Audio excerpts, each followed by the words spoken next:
Hola, buenos días. Bienvenidos a otro episodio más de Sidoxia Radio. Hoy tenemos otra vez a nuestra amiga y colaboradora de Sidoxia, Andrea. Ustedes ya la conocen. Y un invitado muy especial, Tim Puo, desde Nueva York. ¿Pronuncié el apellido otra vez? ¿Lo Sí, pronuncié bien? ¿Sí?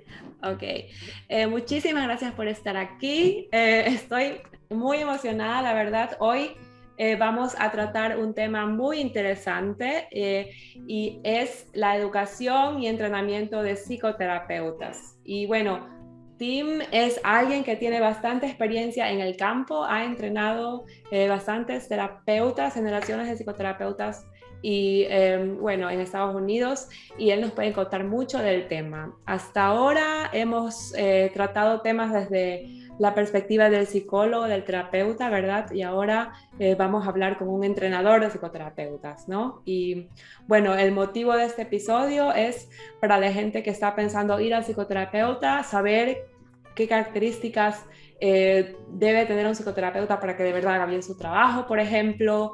Y bueno, lo más importante obviamente es que uno se sienta cómodo, ¿no?, con el terapeuta. Pero igual es interesante saber desde la perspectiva de un entrenador, ¿no? ¿Qué características son importantes, ¿no? Bueno, en lo personal, yo también estoy haciendo ahora, estoy sacando mi licencia como terapeuta y también estoy en supervisión, ¿no? Estoy también con supervisores clínicos. Aún no me dejan tratar pacientes sola yo porque no tengo la licencia aún aquí en Alemania, ¿verdad? Espero sacarla el próximo año. Por eso, bueno, estoy muy emocionada también de hablar con un supervisor también en Estados Unidos con tanta experiencia, ¿verdad? Bueno, entonces, empecemos. Tim, ¿puedes contarnos un poquito más de ti, de tu experiencia hasta ahora? Cuéntanos. gracias Rosalú. Qué lindo estar aquí. Mi experiencia consiste de como 35 años trabajando como un trabajador social en el ramo clínico. Estudié, saqué una maestría en trabajo social y después estudié sistemas familiares en un instituto por varios años y después estudié en un instituto de psicoanálisis. Así que en la universidad fue una orientación general y la orientación más específica fue en los institutos, que es algo más o menos típico para los terapistas en la manera como se entrenan en este país. Exacto. Y bueno, Andrea ya la conocemos, pero tal vez también podrías decir, no sé si nos quieres contar de tu experiencia como entrenadora, porque ya te has estrenado también como entrenadora de terapeutas.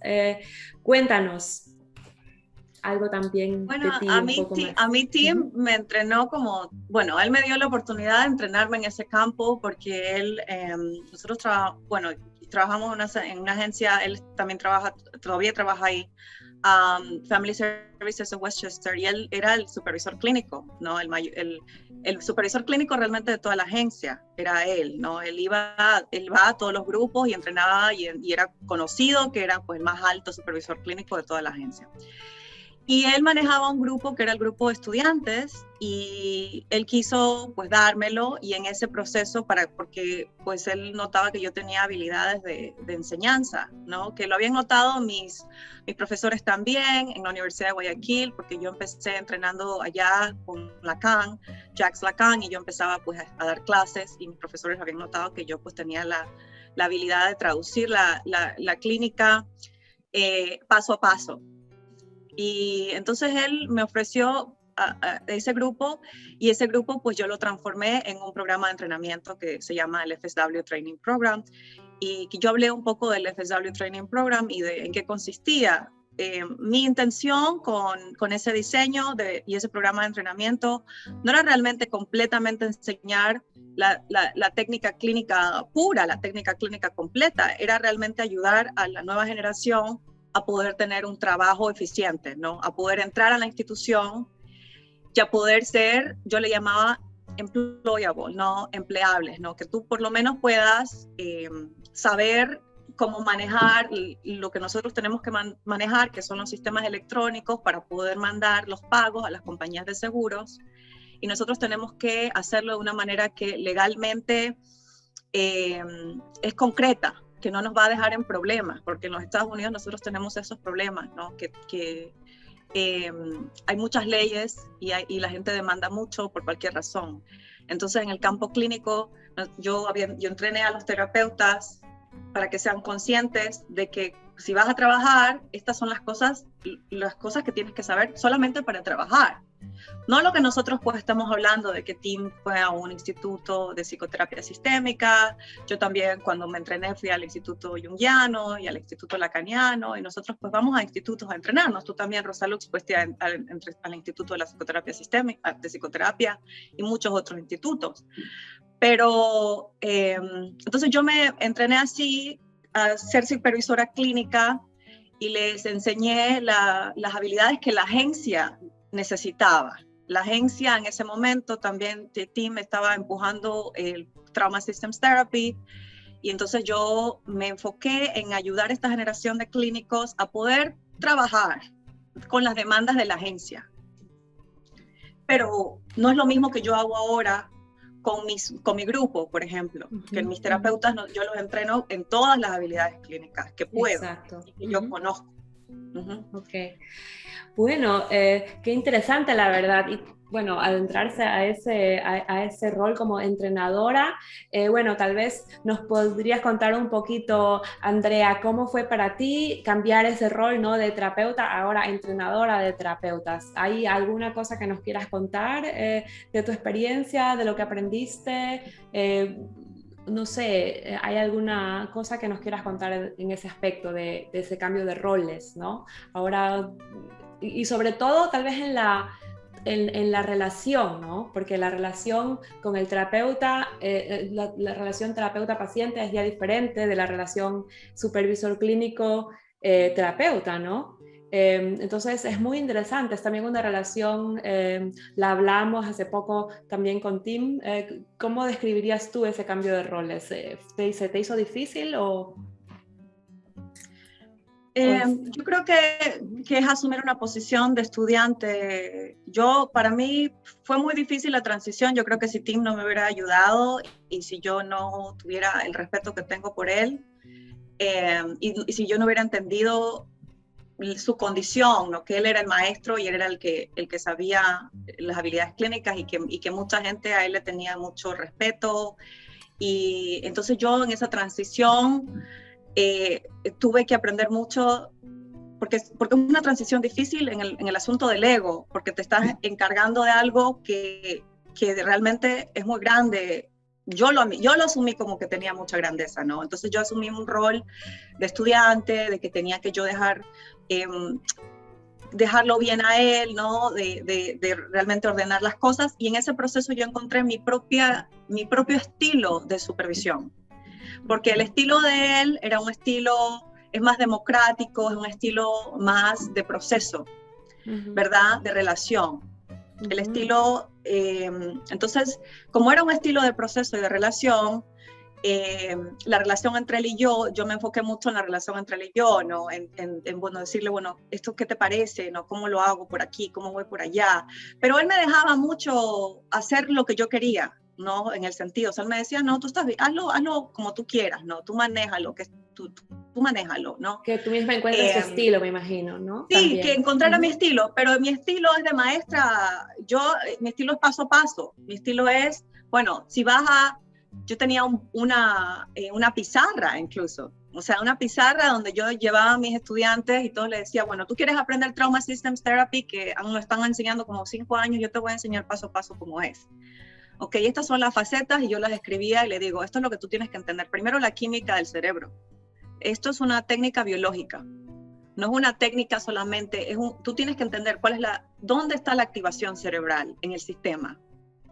Y desde ahí empiezas. Entonces yo lo escribía y les enseñaba biología primero, y luego les enseñaba terapia de sistemas para que ellos pudieran entender dónde está la activación cerebral en el sistema. O sea, si esto está pasando repetidamente, aquí vas a encontrar pues la cognición que está distorsionada y que activa la memoria traumática del paciente. Entonces yo encontré mi estilo, pero cada psicoterapeuta clínico, y él te puede hablar más de su estilo, es diferente. El estilo de él es bien dinámico, ¿no? El estilo de él no es autoritario, él te deja, pero obviamente él siempre él sabe cuál es su posición, ¿no? Eso es así, cada quien sabe cuál es su posición. Entonces, cada supervisor clínico Claro. tiene una forma diferente de enganchar a sus estudiantes. Exacto. La personalidad del supervisor clínico también es un factor determinante. También la personalidad también del estudiante, ¿no? del psicoterapeuta en entrenamiento. Cuéntanos, Tim, ¿qué puedes decir acerca de lo que dijo Andrea? ¿Tienes algún comentario al respecto? Sí, yo creo que una de las cosas tan importantes, como dice Andrea, en la relación entre el supervisor y el estudiante, es que el supervisor necesita enseñar algo y enseñarlo a su manera, y también darle lugar al estudiante a desarrollar a su propia forma. Y en eso uno va ajustando a la necesidad de ese estudiante en particular. La idea es ayudar a ese estudiante a desarrollar a su forma, y un estudiante necesita una cosa, otro estudiante necesita otra, y se va acomodando y ajustando para facilitar el desarrollo de esa persona. Sí. Como supervisor clínico también me imagino se debe ser bastante perceptivo, ¿no? Y percibir también bastante qué necesita el psicoterapeuta en entrenamiento para convertirse en un mejor psicoterapeuta, ¿verdad? Y eso también da pauta a mi siguiente pregunta, que bueno, es una pregunta concreta que quería, no sé, aquí mencionar. ¿Qué skills, qué habilidades, qué características debe tener un buen psicoterapeuta bajo el punto de vista del supervisor clínico? Si me permites, hay una gran lista de todas las calidades que uno puede tener. Es muy importante. Uno tiene que tener cierta inteligencia, cierta habilidad de aprender, poder escribir y leer, todas esas cosas, ¿no? Pero para mí hay dos cosas que son quizás lo más importante y lo que yo estoy buscando cuando estoy entrevistando a los estudiantes. Una es un sentido humano, que la persona siente el dolor de la otra persona, no al punto de perderse, pero poder sentir y saber algo. Así que, mira, lo digo un poco en broma, pero uno tiene que ser un enfermo para hacer este trabajo. Uno tiene que tener un poquito de esto, un poquito de eso, un poquito del otro, y con eso uno tiene sentido de la experiencia de la otra persona, y se trabaja dentro de eso hasta cierto punto. Así que esa es una cosa. Pero aún más importante que eso es la capacidad de estar consciente de uno mismo, de saber lo que es la cosa de uno, saber lo que son las debilidades, las tendencias, todo lo que es de uno, porque cuando uno está trabajando con alguien, uno no se puede confundir qué es la cosa de esa persona y cuál es la cosa mía. Y hay algunos pacientes en el cual ese proceso se puede poner muy confuso. Entonces, esa capacidad de observarse a sí mismo. Yo no sé cuántos estudiantes entrevisté, quería darle el trabajo, tenían todas las calidades, pero no estaban conscientes de sí mismos o tan defendidos que no podían abrirse a esa parte de ellos mismos, y no podías avanzar y no les podía dar la posición por esa razón. Sí. Y también tal vez hay un programa de autoconocimiento también. Eso tiene que hacer también uno como supervisor clínico también un poco de terapia con los psicoterapeutas en entrenamiento. Cuando uno se da cuenta, este paciente como que está ocasionando muchas emociones negativas en mí y uno quiere descubrir por qué, o eso es cosa aparte de la supervisión clínica. ¿Cómo es el sistema allá? Porque acá en Alemania es que uno tiene su terapeuta para hacer el autoconocimiento y otro el supervisor clínico, ¿no? Es otra cosa. El proceso de supervisión puede ser muy útil para identificar que hay algo. Y claro, una vez que se identifica dentro del proceso de supervisión, el estudiante puede ir a su terapista a trabajarlo, a mirarlo más a fondo. Pero sí, en la terapia, en el proceso de supervisión, se va identificando hasta cierto punto y tocando, no a fondo, pero en cómo se relaciona esa cosa con el proceso en el cual está el estudiante. Sí, bastante interesante. Lo que yo también me he preguntado es, ¿hay también defectos que son muy grandes como para ser psicoterapeuta? ¿Hay cosas que uno como supervisor clínico dice, oh no, esta persona no puede ser psicoterapeuta? O algo, no sé, que tú digas, Timo o Andrea, que tú ves en alguien que está en entrenamiento y te hace pensar, ¿es lo indicado? ¿Es ese trabajo para él? ¿O la verdad nunca será buen psicoterapeuta porque tiene esto y esto y esto que le perjudica, ¿no? El trabajo. O ¿hay algo así que uno diga no? O has tenido algún caso así que tú digas, bueno, no, esta persona no puede ser psicoterapeuta porque tiene muchos defectos o tiene muchos prejuicios tal vez, o algo que haga un psicoterapeuta un mal psicoterapeuta? ¿Hay algo así? Yo creo que eso no es nuestro deber decir. Yo creo que cualquier persona que quiera ser terapeuta puede ser psicoterapeuta. Lo que cambia es si tú lo puedes entrenar, si tú ves eso. Cuando tú tienes un prejuicio, cuando tú dices, hay una persona, ¿sabes qué? Esta persona yo veo que tiene lo que Tim dice, que no es consciente de sí mismo, que todavía no ha desarrollado su habilidad, que va a crear problemas en el sistema, que no sabe trabajar con otros, que no sabe trabajar con los pacientes, que no tiene empatía completamente, que tú lo has identificado eso en la relación. Porque yo creo que aquí el vínculo es la relación, ¿no?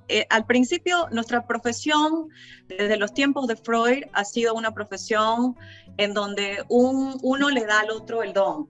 Es una relación de attunement, se llama, ¿no? ¿Cómo se llama? ¿Cómo se dice en español? Pero es una relación de apego. Y en esa relación tú pasas el don. Eso es cierto, ¿no? Hay mucha gente que a mí me ha dicho que yo no tengo a mí me han dicho mucha gente que no había tenido el don de terapeuta. Yo he tenido mucha gente que me ha dicho, no creo que tú seas psicóloga, que tú seas psicoterapeuta. Después de que yo ya era psicóloga clínica. Muchísima gente me ha dicho, no me cae bien como tu actitud. No, muchísima gente, me acuerdo tanto, muchísima gente de liderazgo me ha dicho, no creo que puedas escuchar, no creo que sepas cómo escuchar, no creo que entiendas el silencio, porque yo soy una persona con mucha energía, ¿no? Entonces, a mí me ha tocado decirle, ¿sabes qué? Yo tengo en esa misma personalidad una gran capacidad de curativa con mi energía. Porque de hecho hay otra técnica, es la técnica de la energía, que yo la he hecho mi propio estilo de psicoterapia, ¿no? La psicoterapia de baile, por ejemplo, lo he hecho mi estilo de psicoterapia, ¿verdad? Entonces, para responder tu pregunta, Rosalux, yo creo que cuando yo he tenido estudiantes que han venido a mí y a mí no me han caído muy bien o que no me han respetado como su maestra y como su supervisora clínica, y yo les he dicho, esto no va a funcionar. Y no tengo esto no va a funcionar, y yo nunca recibo en mi entrenamiento ni en mi institución nadie que no respete esa relación. No lo recibo, y Tim lo sabe, yo soy muy cortante con eso, y no tengo nada en contra de la persona, pero yo no me voy a exponer a una persona que no quiere aprender de mí. También lo mismo con un paciente. Exacto. Si un paciente, a mí no me cae bien un paciente, un paciente me dice, tú tampoco me caes muy bien, yo le digo, bueno, yo creo que es momento de que vayas a otro terapeuta, porque realmente yo no me siento cómoda. Tiene que haber una compatibilidad, ¿verdad? Tiene que haber como, no sé, hay que congeniar también, como uno tiene que congeniar con el terapeuta para sentirse cómodo, para poder abrirse, para poder tener esa confianza. Creo que es igual en la relación psicoterapeuta en entrenamiento y supervisor clínico. Si no hay esa como acogida, ese apego, ese vínculo, Y esa confianza creo que es lo mismo, ¿no? Creo que ahí no funciona mucho, uno no aprende mucho de un supervisor clínico que no representa como su modelo de terapeuta tal vez, o no sé. ¿Qué nos dices tú, Tim, al respecto? En ese proceso, creo que es muy verdad, y que por eso hay un proceso de entrevista para recibir a un estudiante. Ese estudiante viene, pero también está entrevistando al supervisor para ver si va a funcionar la cosa. Y si vemos algunas características que parece que no van a ir muy bien, no estamos diciendo que esa persona no puede ser terapista, estamos diciendo, bueno, eso no va a funcionar conmigo, entonces no lo recibimos en el programa. Pero de vez en cuando, por una razón u otra, nos encontramos con un estudiante que estamos trabajando y no va a funcionar. Había un caso en el cual alguien que yo estaba supervisando, habían llegado a las 5 de la tarde un día viernes, y el paciente que estaba a punto de quitarse la vida era un problema, se tenía que ir a la casa, tenía otras cosas que hacer y lo dejó colgando.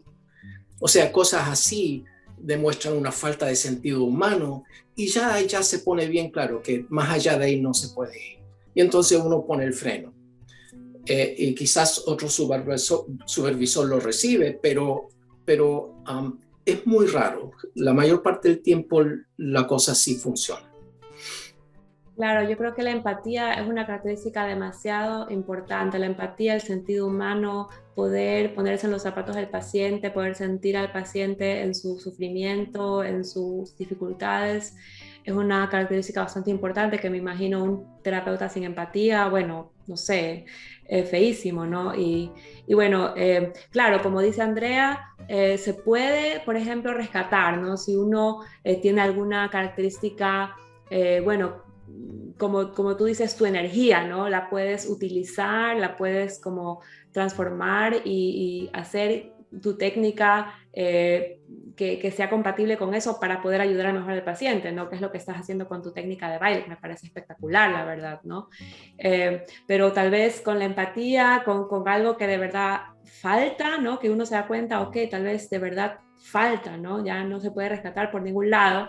Ahí sería como que, bueno, tal vez hasta la misma persona no se siente bien siendo terapeuta, como que tal vez el terapeuta en entrenamiento mismo se da cuenta que tal vez no le faltan un poco de habilidades para eso, ¿verdad? Exacto. Claro, son condiciones morales, pero si tú, por ejemplo, miras algunos de los más grandes maestros, por ejemplo, Pearls, el que hizo Gestalt, si tú miras lo que él hacía, sus intervenciones, o sea, no son bien empáticas, ¿no? El tipo te lleva al suicidio, ¿ah? O sea, si tú, pero la técnica clínica es excelente, es extraordinaria, es una de las mejores técnicas clínicas hechas, investigadas, ¿no? Una técnica confrontativa. Sí, bueno, en los sueños hizo un tremendo, pues es tremendo. En la silla vacía, o sea, son tremendas técnicas de dramatismo que ayudan a acceder al inconsciente muchísimo más rápido, porque él era muy confrontador, o sea, él confrontaba mucho, pero tenía bastante ego, o sea, él sí se creía el maestro fuerte, y muchos son así, o sea, Minuchin, por ejemplo, también utilizaba mucho confrontación, y son ya gente que si tú vas a ser así, no es que no tengas empatía, lo que pasa es que utilizas ya mucho el bisturí, ¿no? Hay un momento en que los psicoterapeutas cambiamos, y cuando utilizamos técnicas es como un cuchillo. O sea, eso es lo que la gente ve, por ejemplo, en terapeutas como yo, que tenemos esa autoridad, ¿no? Esa cuestión de energía muy fuerte, ¿no? Que eso es lo que cambia, que a veces la empatía, la gente piensa es algo suave, ¿no? Tú vas a hacer, o sea, primero tocas el piano, es como el piano. Pero hay psicoterapeutas que no son así, que van y ¡pah!, te meten el bisturí. Y para hacer eso, porque algunos si eres así, ¿verdad? Como yo, que soy un poco así, y ahí es donde viene lo que dice Tim, que es que tú tienes que ser consciente. Tú tienes estudiantes que hacen el trabajo de suavidad primero. O sea, tú te haces parte del grupo. tú te haces miembro de tu técnica, ¿verdad? Yo, en la técnica de la psicoterapia sistémica, mis estudiantes tienen otras técnicas. Ellos tienen su propio estilo. Ellas son más sutiles, ¿verdad? Ellas son más suaves. Ellas te dan esa empatía como suave, ¿verdad? Y yo soy un poco más, yo entro y digo lo que tengo que decir y salgo. Y ellas sostienen el sistema, porque el sistema empieza y ellas empiezan y sostienen. O sea, ellas dicen, sí, vamos, sí, voy a entender, voy a escuchar más. Entonces ellas van más al proceso. ¿Me explico? Porque incluso en este tipo de casos hay excepciones. Y no es que no seas empático, tienes que siempre ser bueno. La bondad es diferente, tienes que siempre ser bueno, pero no siempre puedes ser bueno y no confrontar, porque si tú vas a ser bien bueno, como yo siempre pienso que era Pearls, el de Gestalt, yo digo que él era una persona muy buena, porque yo digo, le está salvando la vida en ese momento, porque te está confrontando en el momento, o sea, no te está, porque nosotros en la terapia psicodinámica podemos pasar años en terapia, 5 o 6 años en terapia, y el tipo te lo hace en el momento. Entonces yo digo que es generoso, que esos terapeutas que hacen intervenciones donde confrontan en el momento y que saben cómo meter el bisturí cuando la cosa está bien grave. Exacto, pero ese saber de cuándo meter el bisturí, ese momento también, para eso también se necesita empatía, ¿no? Sí, porque sí, tú no sí. puedes ir en cualquier momento a hacer eso, sino más bien tienes que sentir igual lo que el paciente siente de alguna manera para saber cuándo es el momento, ¿no? Entonces yo creo que igual, aún si uno es confrontativo, yo creo que la empatía igual es bastante importante, ¿no? Y es verdad, o sea, yo creo que bueno, claro, es otra cosa, ser bueno, ¿no? Pero sí es importante la definición de la empatía, Rosaluz. Tal vez deberíamos, no ahorita, pero tal vez en Ensidoxia, la definición de la empatía confunde a la gente. Por ejemplo, mucha gente piensa, ese era el problema que yo siempre tuve con los otros terapeutas, que al principio piensan que una persona como yo no tiene empatía. Yo tengo mucha empatía, pero no siempre voy a dejar ir las cosas. Siempre voy a tratar de decir la verdad. Sí, esa es mi función de la empatía. Pero la transparencia también es permitida en psicoterapia, ¿verdad? Cuando uno es terapeuta, uno puede ser transparente con lo que piensa, igual siendo empático. Yo creo que no es algo que se excluye lo uno a lo otro, ¿verdad? Pero bueno, continuemos con nuestro siguiente tema y es, bueno, de lo que hablamos ahorita también, el rol del supervisor. Y bueno, no tenemos tanto tiempo ya. Y por eso estoy tratando de un poco seguir, ¿no? Pero tenemos temas para largo, o sea, aquí nos salen 10 capítulos del podcast, de verdad, o sea, pero bueno. Entonces, estamos hablando de cosas muy interesantes, muy importantes del rol de supervisor, ¿no? El rol de supervisor, tengo entendido, también es una función de soporte, ¿verdad? Cuéntanos, tal vez, Tim, cuéntanos para qué necesita el terapeuta un buen supervisor o qué hace un supervisor un buen supervisor, digámoslo así, un buen supervisor clínico. Bueno, quizás en vez de hacer una lista puedo dar un ejemplo. Hace un par de meses atrás, una estudiante entró a la consulta sintiéndose muy ansiosa, muy estresada, muy preocupada en contarme de una situación con un paciente. El paciente había, mientras que su pareja estaba durmiendo, la tocó en las partes privadas. Y cuando se dio cuenta, la mujer se enfureció y lo trató como si fuera un animal. Y hasta cierto punto el pobrecito es muy simple, ¿no? Y parecía que no entendía el límite, eso no se había establecido, que estaba bien o no estaba bien, y no comprendió muy bien el límite. Pero la estudiante estaba muy dividida por dentro. No sabía por qué, pero se sentía tan incómoda con esta situación. Y cuando me estaba contando, yo me sentí un poco incómodo también. Así que me puse a analizar, ¿por qué estoy un poco incómodo con esta situación? Y la razón es que estoy pensando, bueno, por un lado, siento que la motivación del muchacho no fue tan cínico, que fue inapropiado porque no se había establecido, pero no fue tan enfermo, sino que fue más que un muchacho un poco inexperimentado, que no en verdad no entendía la situación, y no tenía una historia de ser inapropiado con la mujer o ser violento o nada de eso.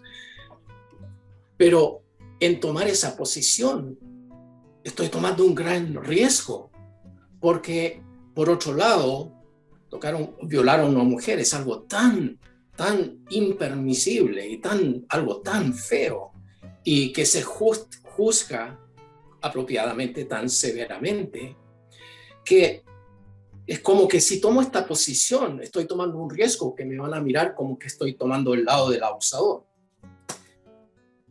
Así que sosteniendo eso por un momento, y pensándolo por un momento, me di cuenta que ese era el conflicto. Y entonces le sugerí al estudiante que posiblemente ese era el conflicto.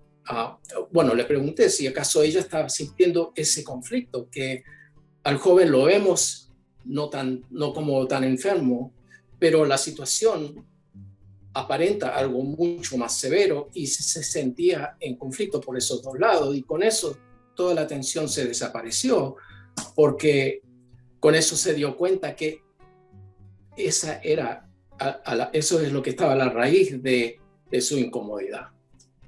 Y con eso se sintió mucho más clara y ya sabía cómo proceder con el proceso. Entonces tú utilizaste tu propia experiencia, o sea, tu propia transferencia con la situación para poder guiarla en el proceso de entender cómo ir con su paciente. Claro, como soporte, sí, ¿no? Como función de soporte con las propias experiencias. Uh-huh. Entendiéndola a ella y también recibiendo el mensaje del joven. El joven estaba dividido, no se sentía tan mala persona, pero sintió que había hecho algo tan horrible. Uh-huh. Y ese proceso siguió hacia adelante y llegó con el supervisor. O sea que el supervisor es como contiene el proceso del estudiante, y contiene el proceso del paciente. Lo contiene todo y ayuda a resolver, elaborar el proceso. Ok, wow, muchísimas gracias. Eso es una descripción bastante detallada de la función de soporte, ¿no? del supervisor. Lamentablemente se nos acaba el tiempo, chicos. Quisiera tomar estos últimos minutos para que ustedes nos cuenten como mensaje final, ¿no? ¿Qué tienen planeado sobre sus proyectos? Ahí pueden contar un poquito de lo que hacen, de lo que tienen planeado de sus proyectos, no sé. ¿Quisieran usar los últimos minutos que nos quedan para eso? ¿Qué les quieren decir a nuestros oyentes? Yo se lo voy a entregar a Andrea, porque yo la apoyo a ella, pero ella es la maestra que avanza con todos los planes. Okay. Yo soy la que manda en todos los proyectos.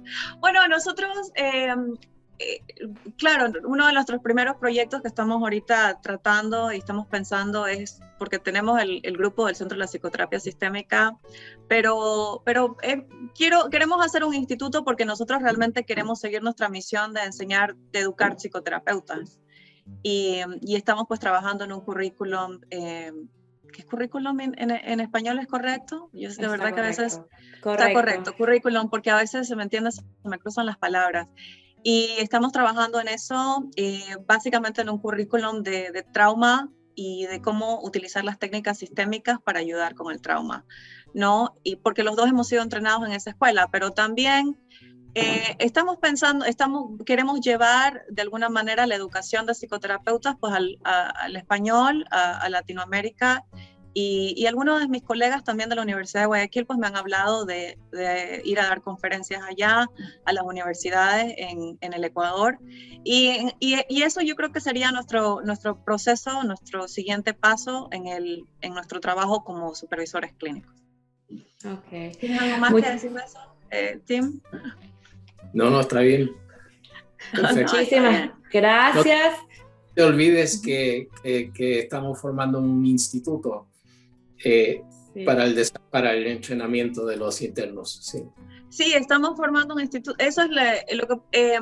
claro, lo que pasa es que eso no lo que a nosotros nos gusta y de alguna manera, pues, y nosotros lo hacemos pues en 2 idiomas. De hecho, los terapeutas que tenemos en el grupo son bilingües, ¿no? Y yo creo que es una gran posibilidad, y es una gran posibilidad para todos nosotros, una gran posibilidad para ti, para tú, Rosalux, que nos gustaría también que en algún momento nos enseñes algo. Gracias. Sí. Con gusto, chicos, yo estoy encantada, ya tenemos planeado también ahí una presentación, ¿no?, que yo tengo hace tiempo. Estoy aún actualizándola porque es muy vieja, pero bueno, yo estoy encantada de ayudarlos también. Lamentablemente se nos acabó el tiempo. Les agradezco de verdad, de todo corazón, de estar aquí, y también a ti, Tim, muchísimas gracias por tomarte el tiempo. Excelente podcast, me encantó conversar con ustedes, y bueno, lamentablemente esta plataforma no nos da tanto tiempo, ¿no?